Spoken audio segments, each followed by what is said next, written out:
الحمد لله والصلاة والسلام على رسول الله وعلى آله وأصحابه وعترته ومن اما بعد، خدمت همه برادران و خواهران گرامی و عزیز که همیش بیننده ویدیوهای ما هستند در هر کجای این گیتی که زندگی میکنن، السلام علیکم و رحمت الله و برکاته. امیدوارم لباس عافیت، سعادت، بزرگی الله رب العزت و جلال نصیب تک تک و فرد همه امت اسلامی بگرداند. من سخت منتدار هستم از برادران و خواهران تاجیکستانی و برادران و خواهران ازبکستانی که همیشه هر ویدیویی که ما گذاشتیم یعنی دست ما را خالی نگذاشتن، کمک های خود به سمت ما فرستادن و باز هم ما نیازمند شدیم به این که شما در این ساحه‌ای که من استاد هستم همون مدرسه‌ای هست که به خدمت شما عزیزان و به اخلاص شما و کمک های خدا پسندانه شما تا اینجا رسیده که شما مشاهده میکنید. الحمدلله کارهای زیجا تکمیل شده که قبلا هم در ویدیو به شما گفته بودم و این هم براتون گفته بودم که خیلی نزدیک است روزی که همه انتظارش میکشن، همه عزیزانی که کمک کردن انتظارش میکشن که روز افتتاح و خیر در یک جمعیت پرانبوه و با شکوه این مسجد و سه باب مدرسه ای که هست افتتاح بشود و اینجا بخیر آغاز شود تعلیم و تعلم. برادران و خواهران من که من سخت منتدار شما هستم و دعا میکنم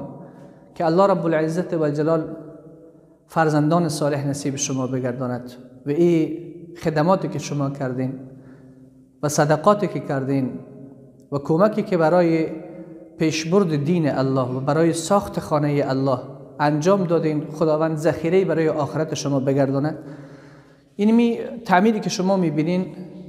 450 متر هست، 450 متر به دو طبقه ساخته شده که نزدیک به 1000 متر میشه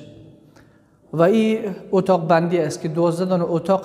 شما میبینید. دو طرفی سالون است، به این سالونی که در وسط شما میبینید و یک طبقه زیر هست